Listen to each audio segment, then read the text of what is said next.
Hello, hello, hello. How are you guys doing today? So I thought we would do something fun today. I have a whole list of videos to make over here. I still have not done my rundown of the Friday the 13th movies. So while I'm out here sipping my coffee from my new glow-in-the-dark Starbucks spooky cup. Glows in the dark, did you know that? Did I tell you that it glows in the dark? Oh my god, it glows in the dark. But anyway, so for those of you that have been keeping up with this channel, thank you so much, first of all. Second of all, I announced at the beginning of the month, kind of like a group project that we were going to watch all of the 13 Halloween movies together over here. That we were going to watch 3 a week for 4 weeks, and then the final week, we were going to watch the 13th movie leading up to Halloween. I'm a little bit behind right now, in all honesty. I'm going to try to catch up with 7, 8, and 9 this weekend, going into the final week, full week of October. I can't believe it's almost the end of October. But anyway, oh, by the way, do you guys want to know, I have a countdown going until the pool opens. People laugh at me about this. I literally started a countdown until the pool opens. It is 223 days, 7 hours, 41 minutes, and 53, 2, 1, 50 seconds. So we have 223 days until the pool opens. I cannot wait, obviously. Okay, so yeah, we're watching all the Halloween movies, and I'm loving them, right? Well, last week, I think it was Monday or Tuesday, I think it was Tuesday I announced it, I realized that upcoming Friday was Friday the 13th, and so I was like, oh, we should watch all the Friday the 13th movies together. And I was telling people this in my personal life, and they just didn't get it, you know? And I'm like, listen, Linda, life is short, okay? And you gotta fill it doing silly stuff that's gonna make you happy. Plus, I love watching movies or TV shows and then like being at like a party or being like at a get-together, a family get-together, and somebody being like, oh, I'm watching Golden Bachelor. I'm watching Golden Bachelor too, you know? And then you have that conversation about it. Being able to say that I've seen all the Halloween movies just adds to the repertoire of conversations that I can have. Listen, I don't know about you, okay, but most of the get-togethers that I go to, whether they're family or friends, okay, are not having deep philosophical conversations about brain surgery, okay? We're just not. And so, TV shows and movies are a hot topic that are often discussed at my little gatherings that I don't go to a lot, but that I, you know, or friends of mine that I'm talking to on the phone and things like that.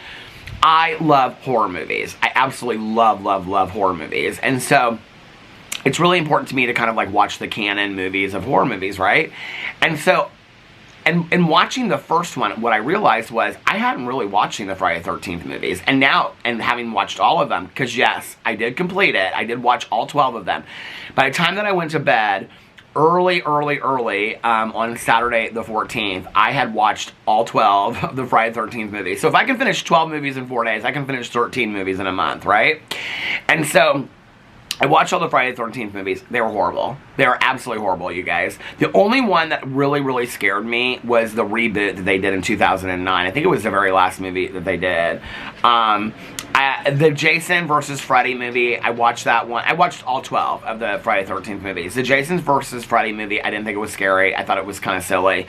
But it did make me want to watch the Nightmare on Elm Street movies because I've only seen like 1 or 2 of them. Freddy Krueger is not somebody that scares me because he's so fantastical and like in this dream world that it doesn't really scare me. It has to be kind of like some kind of like realistic quality to it to kind of scare me, which is I think partly why like Jason Voorhees being electrocuted and brought back to life 15 times, like that doesn't really scare me, right? So I like the reboot that they did, or the remake in 2009. That was actually the only one that really scared me, or even kind of, not really, it kind of scared me a little bit. I actually really liked the Jason X, where they go to outer space. I know it's silly, but I thought that was one of the better ones, as far as like being kind of scary and tension. The first couple ones that were just about Crystal Lake, which I know that the whole storyline about Crystal Lake and Jason Voorhees and all that kind of stuff is kind of like the foundation of the movies, but they really weren't that great. They weren't that scary. The first one was completely corny. It was completely cheesy. What was the other one that I liked? I think it was the final chapter, and it had Corey Feldman in it. And he and his mom and sister live next to a house. I mean, the whole storyline of Friday the 13th is a bunch of kids go camping in the woods or go to Camp Crystal Lake or go to Crystal Lake and stay there again or whatever. And then Jason Voorhees kills all of them. This one, the final chapter was a bunch of kids came to this house and Corey Feldman, his mom, and his sister lived next door. And so Jason Voorhees came and all this kind of stuff. That one was actually not too bad. And then they kind of played through the next couple movies, the storyline of the Corey Feldman character, like, as he got older. But he was only in one of the movies. So, I mean, he had, like, a brief part in the follow-up movie to that, which I think is the 6th Friday the 13th. See, this is why I'm so happy I watched them, because then I can talk about them, right? Okay, but we're watching all the Halloween movies. So, I thought it would be fun to read to you guys all the trivia, alright? This is not what we're going to do, so stick around, right? But I thought it would be fun to read to you all the trivia, like the small, minute details about the movie Halloween. Because for those of you that don't know, it was a low-budget movie which is the very first question, and I don't know the answer. I kind of started looking through the questions. I got to like the third one. I was like, no, let's do this. Let's take this test on camera and see how well I know Halloween after having watched the movies 5,000 times. I'll probably totally get an F, and I will fail at this. But for those of you that know, it was a low-budget movie. It was just not, like, really well done. There's a lot of mistakes in it, like. So my friends and I, we used to count the mistakes and count the things when we were in high school watching it. And my friend Jenny and I, back in the day, we used to love this movie so much. And so we would count, like, how many times Linda, PJ Souls, says totally in the movie. I can't remember. It's like 19 times or something. 29 times. I don't remember. And then there was a scene at the very beginning when Laurie Strode, Jamie Lee Curtis, is walking down the street with her girlfriends, and then she leaves Annie off, and she turns a corner, and that's when it's right after she's singing, I wish I had you all alone, just the two of us, and she's walking down the street, and she turns, and as she turns, the pavement was dry before that, and all of a sudden, it's rained and the pavement is wet. So it's filmed on 2 different days. There's also scenes when they're walking by Annie Brackett's house, when she's going up to her house, where you can actually see crew members that are filming it with the stuff on the house, like on the front porch. If you look very closely, you can see that. So there's all these different, like, mistakes that they've made in the movie that are in there still. And I love stuff like that in movies, to know about that. You know, I love that kind of stuff. It's so fun. So I wanted to do a video where I was reading you guys those mistakes or the trivia. When I Google searched it, I came up with this. This is on Useful Trivia. And this is Halloween, the movie trivia, okay? And it's a test that you take. So, I thought we would take the test together and see how well we do, okay? So, keep your score. Are you ready? Do you need to pause this so you can get your little piece of paper out or put a score on your phone or whatever? Okay. So, oh, wait, I just put an answer. I didn't want to do that. Okay, how much did the 1978 Halloween movie cost to make? Here are the questions. See, I just hit $500,000. I know it didn't take no $500,000. $100,000, $1,200,000, $300,000, or $500,000. Well, it is really low budget. I think it was either $100,000 or $300,000, but I'm going to go with $100,000. Oh, no, that was wrong. Oh, I hit $500,000 and didn't say no. Is that what was right? Then it was $300,000. What the F? With a budget of only $300,000, the film went on to gross $47 million at the U.S. box office. Okay. Well, I knew that. I said $100,000 or $300,000. I would have got it on the second try. Okay, what was the original title of... This is how I play games with my girlfriend. See, I'm like, Liz, I didn't mean to roll the dice that way. Okay, what was the original title of Halloween? Michael's Revenge, The Masked Murderer, All Hallows Eve, or The Babysitter Murders. Now, I'm almost positive about this, that it was called The Babysitter Murders. Are we going to... Here, let's hit it. Oh, I got it! I can't believe it! Okay, let's get this ad off of here. All right. Why won't this go away? Okay. The events of the original script, titled The Babysitter Murders, took place over several days. The script was changed to have everything happen on the same day to reduce...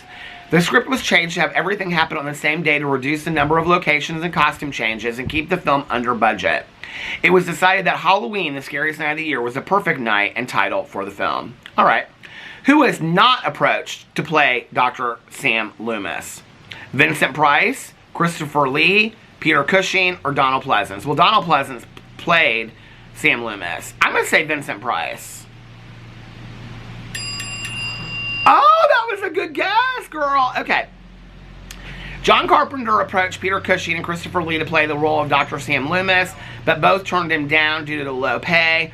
Lee later said it was the biggest mistake he had ever made in his career. Dr. Loomis was eventually played by Donald Pleasance, who received $20,000 for 5 days' work.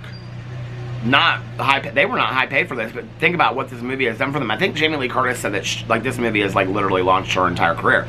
Vincent Price was not involved in the project. Okay. Who inspired the character of Michael Myers? Alfred Hitchcock, a psychiatric patient, Carpenter's son, or Ron Howard? Okay, this is going to sound so strange. I don't know why my gut is telling me this, but for some reason I feel like Ron Howard. I don't know why. Okay, let's go. I'm going to say Carpenter's son then. I love Alfred Hitchcock movies. I've seen every single one of them almost, but I don't think it's Alfred Hitchcock, so I'm going to say a psychiatric patient. That would have been an easy guess. I don't know why I thought Ron Howard. Carpenter's inspiration for the evil that Michael embodied came from a visit he had taken during college to a psychiatric institution in Kentucky. One of the psychiatric patients was an adolescent boy who possessed a blank, schizophrenic stare. Carpenter's experience inspired the characterization that Loomis gave of Michael to Sheriff Brackett in the film. I met this 6-year-old child with this blank, pale, emotionless face and the blackest eyes, the devil's eyes. I realized what was living behind that boy's eyes was purely and simply evil. How many different people are believed to have portrayed Michael in the 1978 film? 3, 9, 7, or 5? I think 3. It's not 9 or 7, so 5. 9? 7? Man, I'm not doing very well on this test, am I?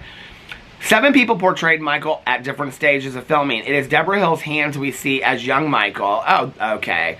Will Sandon plays Michael Myers at age 6. It is Tony Moran's face that is revealed when Laurie lifts Michael's mask. And although Nick Castle, who is the Michael Myers, was only on set to hang out with his friend John Carpenter, he wears the mask for most of the filming. By the way, my friend Melissa has all the Michael Myers signed masks. She has Nick Castle's signed mask. Production designer Tommy Lee Wallace portrays Myers in the closet scene. Stuntman James Winburn portrays him as he falls out the window, and a dog trainer plays him when he kills the Wallace family dog. Okay. Oh, I know this one. What mask does Michael Myers wear? Do you guys know this one? Okay. Neil Armstrong, Luke Skywalker, Captain Kirk, or a clown? It's Captain Kirk, and they painted it white. I know this. Okay, the trademark mask worn by Michael Myers throughout the film was actually a Captain Kirk mask, painted white with the eye holes widened. Okay, what time signature is the Halloween theme written in? Time, I don't know what that means. 9/8, 12/16, 5/4, or 6/2. What time signature? I don't even know what a time signature is. Let's look this up. What is a time signature? What is a... am I a big idiot for not knowing what this is? Signature. What is a time signature in music? How many counts are in each measure, and which type of note will receive 1 count? Oh, I'm not going to get this one. Hold on a second. I don't know. 12 out of 16? 5 out of 4? Ah! The Halloween theme is written in the 5/4 time signature. Director John Carpenter composed the simple, chilling music as it was the first thing his father had taught him how to play on a piano. That's interesting. Okay, number 8. By 2018, how many Halloween films had been made? Oh, I should know this one. Okay. So 2018, Halloween Kills, Halloween Ends hadn't come out. So there would have been 3, so it would have been 10. Had been made, though. I'm going to say 11. Oh, girl, I got it! It's so good! Between 1978 and 2018, the Halloween franchise had produced a total of 11 films. Okay. Why can't Michael be killed? He's a ghost. He's just lucky. An ancient druid curse. He's a god. An ancient druid curse. In Halloween, The Curse of Michael Myers, it is I think that's the one I'm watching right now. It is finally revealed that Michael... I'm watching the 6th one right now. Or am I watching the 7th one? I'm either watching the 6th one or the 7th one. No, 7th is H2O. I'm watching the 6th one. It is finally... By the way, the beginning scene of H2O, because I keep on waiting for it, is when the 2 kids with the hockey sticks go in and then the nurse's house has been destroyed. It's my favorite scene of any Halloween movie. Okay. And she's standing out there and she's afraid to go inside. And they steal the beer from her. In Halloween, The Curse of Michael Myers, it is finally revealed that Michael is the victim of an ancient druid curse, which explains his inhuman strength and resiliency. Each child chosen to bear the curse of Thorn must sacrifice their next of kin on the night of Samhain. And I think the whole idea of that is so stupid, but whatever. What is the name of the reality TV show in Halloween Resurrection that invites guests to spend the night in Michael's childhood home? Oh god, this is one of my least favorite of the movies. America's Most Haunted, Paranormal Investigations, Ghostfacers, Dangertainment. I'm going to say America's Most Haunted. Ghostfacers. Dangertainment. Halloween Resurrection college students win a competition to appear on the internet reality show Dangertainment and spend the night in Michael's now abandoned childhood home. Okay. Go to 2. No, I don't want that. Go to the questions. What is the killer called in the script and credits for Halloween 1978? The Shadow, Michael Myers, The Shape, The Mask. It's, I think, The Shape. In the John Carpenter, Deborah Hill script, as well as the closing credits, the killer is referred to as The Shape. John Carpenter's description of the character is, he wasn't human and he wasn't supernatural. He was somewhere in between. I'm like so worried that this battery is going to die. Okay. He was The Shape. He could be anywhere at night. He could be in the shadows. He'd watch you. And even though he moved like a human being, there was something about him different. How long did it take John Carpenter and Deborah Hill to write the screenplay for the original Halloween? 10 months, 10 days, 10 hours, 10 weeks. 10 weeks, I'm going to say. 10 months? 10 days. 10 days? They wrote it in 10 days? It took Carpenter and Hill approximately 10 days to write the script. Hill wrote most of the female characters' dialogues, while Carpenter drafted Loomis's speeches on the soullessness of Michael Myers. Michael Myers is the antagonist in all the Halloween movies except which one?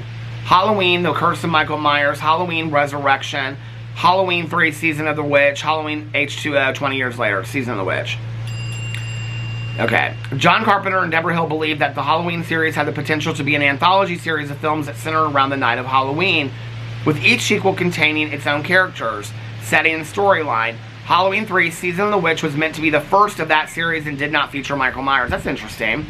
Who wrote and directed the Halloween remake in 2007? George Romero, Stephen King, Wes Craven, Rob Zombie. Rob Zombie wrote, directed, and produced a 2007 remake reimagining of Halloween, which is the 9th installment in the franchise. In 2009, he released his version of Halloween 2, which are the movies that we're watching this week. Who did Laurie kill at the end of Halloween H2O 20 years later? A paramedic, her son, Michael Myers, Dr. Loomis. It wasn't Dr. Loomis. It wasn't her son. I'll say Michael Myers. Then it's a paramedic. At the end of Halloween H2O 20 years later, Laurie decapitates Michael, finally killing him, or so she thinks. But the next film, Halloween Resurrection, reveals that Michael had swapped clothes with a paramedic, put the mask on him, crushed his larynx so he couldn't talk, and left him for Laurie to kill. Okay. According to Deborah Hill, co-writer of the original Halloween, the idea behind the film was that you couldn't kill what? Superstition, ghosts, hate, evil. Evil. The idea was that you couldn't kill evil, and that was how we came about the story. We went back to the old idea of Samhain, that Halloween was the night where all the souls are let out to wreak havoc on the living, and then came up with a story about the most evil kid who ever lived. And when John came up with this fable of a town with a dark secret of someone who once lived there, and now that evil has come back, that's what made Halloween work. I love all this. There's so much that goes into this. I love it. Who played Tommy Doyle in Halloween, The Curse of Michael Myers? That's what I'm watching right now. Jason Priestley, Christian Slater, Jason Bateman, Paul Rudd. Paul Rudd. Whew, he's so fine, too, isn't he? In his second feature film role, Paul Rudd portrays Tommy Doyle, the little boy who Laurie Strode babysat in 1978. The movie follows Tommy, who is now a recluse that is obsessed with finding the truth behind Michael Myers' motives. That's the one I'm watching right now.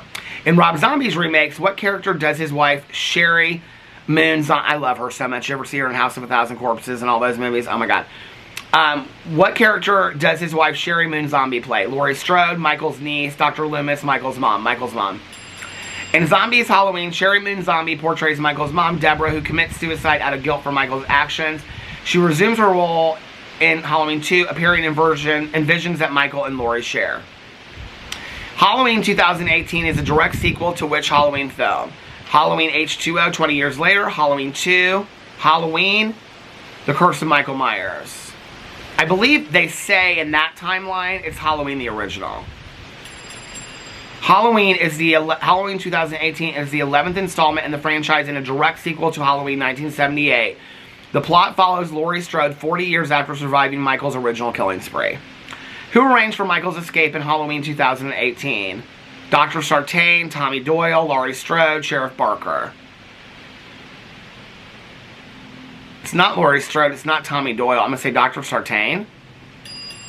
Dr. Rambert Sartain, Michael's psychiatrist and Samuel Loomis's former student, reveals that he arranged for Michael's escape in order to study him in the wild. Oh, I remember that.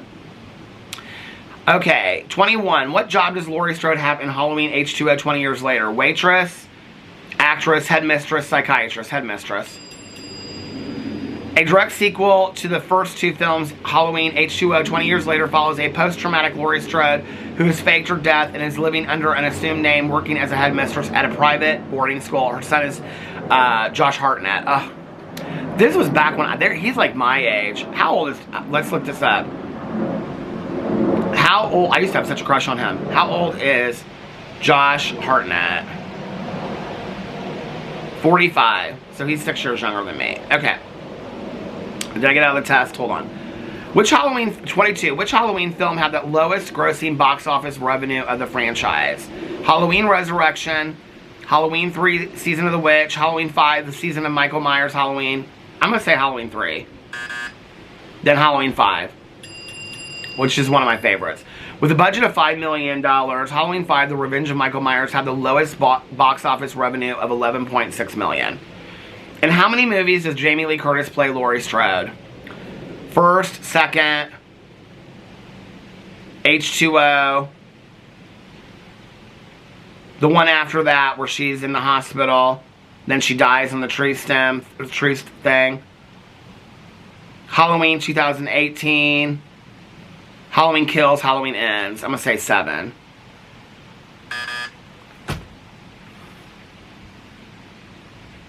Four? Curtis plays the role of Laurie Strode in 4 Halloween movies. Halloween 1978. I have a feeling this test came out before the last 2 movies. Because it says 1988 and Halloween 2008. What musician was not involved in a Halloween movie? Busta Rhymes. No, he was in the one about the reality show. Rob Zombie. LL Cool J. Marilyn Manson. Oh, LL Cool J was in H2O. It's Marilyn Manson. LL Cool J plays security guard Ronnie Jones, and I love him in that. In H2O, 20 years later, Busta Rhymes and Freddie Harris in Halloween Resurrection, and Rob Zombie wrote and directed Halloween 2007, Halloween 2. Marilyn Manson has not been attached to any Halloween franchise yet. Okay. Does this go on? Is there more? How many questions are there? Or is that where it ends? Next, it says. That's where it ends. I'm so sad I wanted to do more Halloween questions. That was so fun. Did you guys like that? If you like that test, let me know in the comment section below, and maybe we should do, should we do a Friday the 13th? Did anybody even watch the Friday the 13th movies with me? Okay, in the comment section below, let me know if you watch the Friday the 13th movies with me, and let me know if you're watching the Halloween movies with me. And also let me know, okay, what movie series you would be most likely to watch if I picked for November. So, because I want a lot of us to watch together. I think this is so fun. I love movies. I'm having so much fun doing this. I mean, even if I'm the only one doing it, which I know I'm not, but even if I'm the only one doing it, I don't really care. But I would love to have more of you do it with me as well. So anyway, let me know in the comment section below. I love you guys so much, and I'll see you tomorrow. Bye.